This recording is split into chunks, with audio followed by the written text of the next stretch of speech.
സുധാകരനോ സുരേന്ദ്രനോ ആരാണ് കൂടുതൽ ക്യാമൻ? ഇത്തരം ഒരു അന്വേഷണം ആവശ്യമായി വന്നിരിക്കുകയാണ്. കാരണം ഈ സുധാകരന് മുമ്പിൽ സുരേന്ദ്രൻ ഒന്നുമല്ല. അമ്മാതിരി ഭാഷാ പ്രയോഗങ്ങളാണ് അദ്ദേഹം നടത്തിയിട്ടുള്ളത്. നമ്മൾ വിചാരിക്കുമ്പോൾ ഈ പറഞ്ഞ സുധാകരൻ സുരേന്ദ്രനെ ചാനൽ മൈക്കുകൾക്ക് മുമ്പിൽ അത് ഓണായിട്ടിരിക്കുന്നത് അറിയാണ്ട് ഒരു പച്ചത്തെറി പറഞ്ഞതാണോ കാര്യമെന്ന്. അതല്ല, ഇദ്ദേഹത്തിൻ്റെ വേറെ ചില പ്രത്യേകതകളുണ്ട് ഭാഷയിൽ അദ്ദേഹം നടത്തിയ പരീക്ഷണങ്ങൾ. അത് നമുക്ക് പിന്നീട് പറയാം. നമുക്കിപ്പോൾ ആലോചിക്കാവുന്നത്, എന്തുകൊണ്ട് BJP യെപ്പോലെ ഞങ്ങൾക്കും ഒരു റോഡ് കോമഡി ഷോ നടത്തിക്കൂടാ എന്ന് കോൺഗ്രസ് ആലോചിക്കുകയുണ്ടായി. അവരുടെ പദയാത്രയെപ്പറ്റി നമുക്കറിയാം. അവരെന്തൊക്കെ ചെയ്തു? അവർ SC/ST പ്രേമം പ്രത്യേകിച്ച് പോസ്റ്ററിൽ എഴുതി ചേർത്തു. അതുപോലെ ഒരു അബദ്ധ പാട്ട് പാടി. എന്നവർ ഞങ്ങൾക്കും ആയിക്കോട്ടെ, ഞങ്ങളൊരു ദേശീയ പാർട്ടി അല്ലേ എന്ന രീതിയിലായിരുന്നു സുധാകരൻ്റെ വക ഉള്ള കോൺഗ്രസിൻ്റെ സമരാഗ്നയാത്രിയുടെ പ്രയോഗങ്ങൾ. KPCC അധ്യക്ഷൻ K. സുധാകരനും പ്രതിപക്ഷ നേതാവ് VD സതീശനും നയിക്കുന്ന സമരാഗ്നി ജനകീയ പ്രക്ഷോഭയാത്രയ്ക്ക് കണ്ണൂർ ജില്ലയിൽ ഉജ്ജ്വല സ്വീകരണം. ഈ വീഡിയോ ഒന്ന് കണ്ടു നോക്കൂ. അച്ചടക്കമില്ലാത്ത ഒരു പാർട്ടിക്ക് ഒരു രാഷ്ട്രീയ മണ്ഡലത്തിൽ അസ്തിത്വമില്ലാതെ നിങ്ങൾ നോക്കുന്നത്. പഠിക്കണം, രാഷ്ട്രീയം പഠിക്കണം. അടുത്തും ചിട്ടയും ഒരു സെമി കേഡർ, ആ കേഡർ സിസ്റ്റത്തിലേക്ക് നമുക്ക് പോകാൻ ഇവിടെ സാധിക്കണം. ഇതിൽ സുധാകരൻ നല്ല പോലെ ഒരു അലക്കലക്കിയിട്ടുണ്ട്.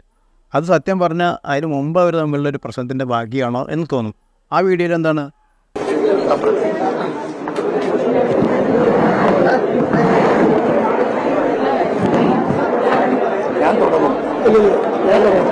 അതെങ്ങനെയാ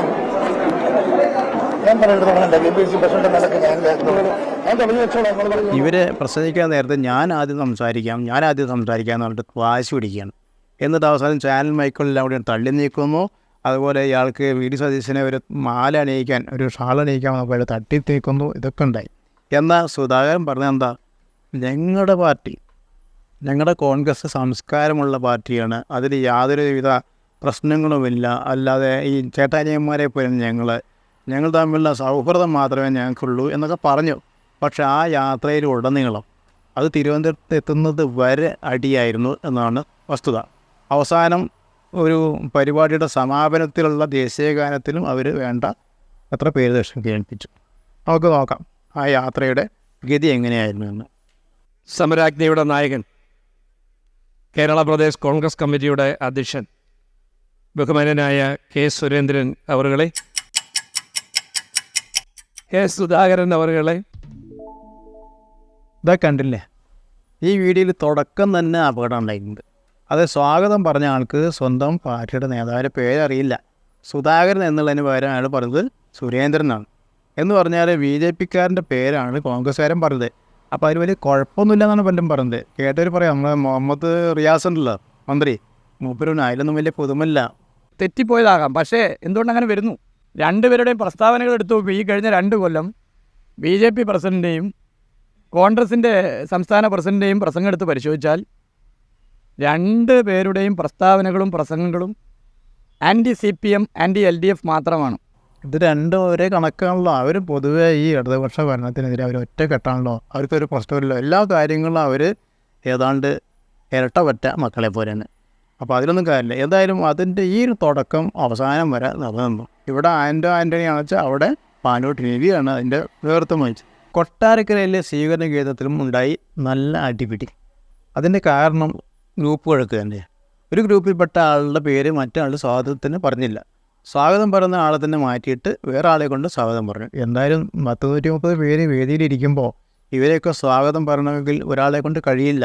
നമുക്ക് വളരെ വ്യക്തമാണ്. അവനെ 2 പേര് മാറിയാണ് സ്വാഗതം പറഞ്ഞത്. പിന്നീടോ ശശി തരൂരിൻ്റെ പ്രസംഗം.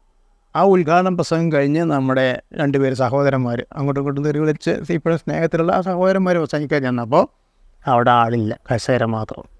അപ്പോൾ തൽക്കാലം അവർ രണ്ടുകൂട്ടും ഒന്നും വേണ്ടിയില്ല. കാരണം അവർക്ക് ഇതേ അവസരം തിരുവനന്തപുരത്തേക്ക് ചെന്നാൽ കിട്ടുമെന്ന് ഉറപ്പാണ്. അതുകൊണ്ട് അവരൊന്നും വേണ്ടിയില്ല.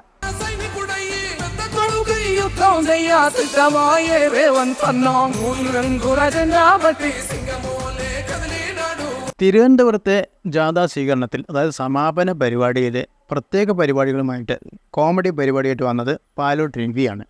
അദ്ദേഹം ഏറ്റവും അവസാനം അത് കാണിക്കുകയും ചെയ്തു. അതിനിടയ്ക്ക് നമ്മുടെ സുധാകരൻ പ്രസംഗിക്കാൻ വന്നു. നമ്മുടെ തെലങ്കാന മുഖ്യമന്ത്രി രേവന്ത് റെഡ്ഡിയാണ് ആദ്യം അത് ഉദ്ഘാടനം ചെയ്തത്. അതിനുശേഷം സുധാകരൻ ഒക്കെ പ്രസംഗിക്കാൻ വന്നപ്പോൾ കാലിയാണ് കസേരകൾ. അപ്പോൾ അദ്ദേഹം പറഞ്ഞൊരു വാചുണ്ട്, കളം കാലിയായതിനാൽ ഞാൻ പ്രസംഗിക്കുന്നില്ല. വേദിയിലെ വിശിഷ്ട നേതാക്കന്മാർ, എൻ്റെ പ്രിയമുള്ള സഹോദരി സഹോദരന്മാരെ, ഒരു പ്രസംഗത്തിന് ഞാനില്ല, കളം കാലിയായി.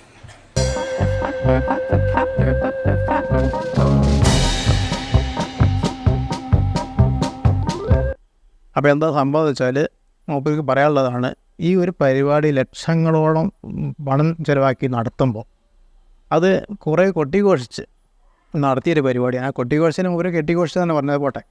അങ്ങനെ കൊട്ടിഘോഷിച്ച് നടത്തിയ ഈ പരിപാടിയിൽ യാതൊരു കാരണവശാലും ഇത്രയും പേര് മാത്രം കണ്ടാൽ പോലെ അവസാനം വരെ എല്ലാവരും ഇരിക്കണം.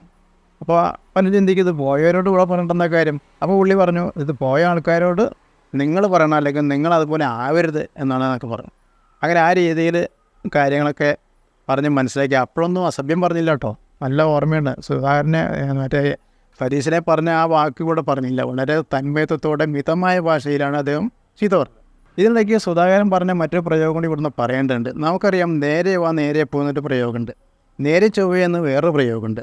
ഇദ്ദേഹം ഒരിക്കൽ ഞാൻ വളരെ സ്ട്രേറ്റ് ഫോർവേഡാണ്, ഞാനങ്ങനെ ആരും തെറി പറയില്ല എന്നൊക്കെ വിശദീകരിക്കുന്ന കൂട്ടത്തിൽ മറ്റൊരു യോഗത്തിൽ പറഞ്ഞാണ്, നേരെ വാ നേരെ പോ എന്നതിന് പകരം ഞാൻ നേരെ ചൊവ്വയെ വാ എന്ന അഭിപ്രായക്കാരനാണ് എന്ന് പറഞ്ഞു.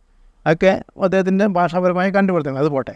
ഈ പരിപാടിയിൽ സമാപന പരിപാടിയാണ് ദേശീയഗാനം. നമ്മുടെ ദേശീയഗാന സമയത്ത് പാലോട് രവി വന്നിട്ട് ജനഗണ മംഗളദായക ജയ ഹേ.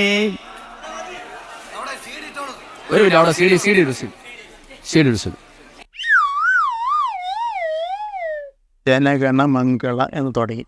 അപ്പോൾ എല്ലാവരും കൂടി മതി, ആരും ഇന്ന് മൈക്ക് ഓഫാക്കി. വേറെ സ്ത്രീ അതിന് പകരം പാടാൻ വന്നു. എല്ലാവരും പറഞ്ഞു CD ഇട്ടാൽ മതി പറഞ്ഞു. CD ഇട്ട് പറഞ്ഞു. അങ്ങനെ ദേശഭക്തി ദേശീയഗാനം വേണ്ട പോലെ അറിയാത്ത കോൺഗ്രസ്സുകാർക്ക് വേണ്ടി സമാപന സമ്മേളനത്തിൽ അവസാന ഐറ്റമായിട്ട് CD പ്രദർശിപ്പിച്ചു. CD-യിലെ പാട്ട് വെക്കേണ്ടി വന്നു. 2 ദേശീയ പാർട്ടികൾ കേരളത്തിൽ നടത്തിയ പദയാത്രയാണ് നമ്മൾ കണ്ടത്. ഇത് നേരത്തെ പദയാത്ര, BJP-യുടെ പദയാത്ര എന്ന് പറഞ്ഞാൽ ഒരു വടക്കുനിന്ന് തെക്കോട്ടോ തെക്കുനിന്ന് വടക്കോട്ടോ എന്ന് പറയാത്ത രീതിയിലുള്ള ഒരു പരിപാടിയാണ്. അതെന്തോട്ടെ അതിൽ കുറേ അബദ്ധങ്ങൾ വന്നു. ഇതേ അബദ്ധങ്ങൾ തന്നെ, ഇതുപോലത്തെ അബദ്ധങ്ങൾ തന്നെ നടത്തിയ മറ്റു പാർട്ടിയുടെ പദയാത്രയായിരുന്നു. അതായത് കോൺഗ്രസിൻ്റെ പദയാത്ര ഏതാണ്ട് തുല്യമായിരുന്നു. അപ്പോൾ ഇവരെന്തിനാണ് നടത്തിയത്? ഇവർക്ക് ചില രാഷ്ട്രീയ ലക്ഷ്യങ്ങളുണ്ടായിരിക്കും. അവർ വരാൻ പോകുന്ന ഇലക്ഷനിൽ അവർക്ക് നിലപാടുകൾ വ്യക്തമാക്കാൻ വേണ്ടിയായിരിക്കും ഇതും ചെയ്തിട്ടുണ്ടാവുക. പക്ഷേ അതെന്തായി മാറി? അവസാനം അത് രണ്ടും പരിഹാസ കഥകളായി മാറി. അതിലേക്ക് ആരാണ് ഉത്തരവാദി? ഇത് ഈ അണികളെ പറഞ്ഞിട്ട് കാര്യമുണ്ടോ? ഈ നേതാക്കന്മാരുടെ പിടിപ്പുകേടാണ് ഇവിടെ നമ്മൾ കണ്ടത്.